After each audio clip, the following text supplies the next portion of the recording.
যাই হোক, তারা কায়রো বিমানবন্দরে নেমে তার মামার রাজুর মামার কথা মতো মেট্রো ধরে মেইন সিটিতে পদার্পণ করে, যেখান থেকে রাজুর মামা তার গাড়িতে তার বাড়িতে নিয়ে আসে। আয় আয় রাজু, আয় রে, আসতে কোনো অসুবিধা হয়নি তো? না না মামা, তোমার সাথে পরিচয় করিয়ে দিই। এই হলো পল্লব, আর এ হলো সন্ময়। আর এনাকে তো তুমি চেনো। হ্যাঁ হ্যাঁ, ও তো অস্মিকা। आने में कोई असुविधा तो नहीं हुआ ना? नहीं नहीं सर, कोई असुविधा नहीं हुआ।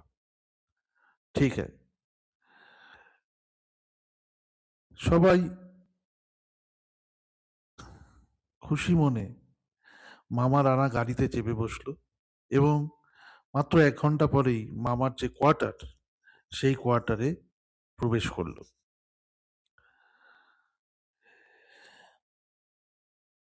মামার মনে আছে যে তার বোন বারবার বলেছে যে এই 3 মক্কেলেরই এটি প্রথম বিদেশ যাত্রা, ওদের চোখে চোখে রাখতে, কারণ তিনটেই সমান বেপরোয়া। মামা তার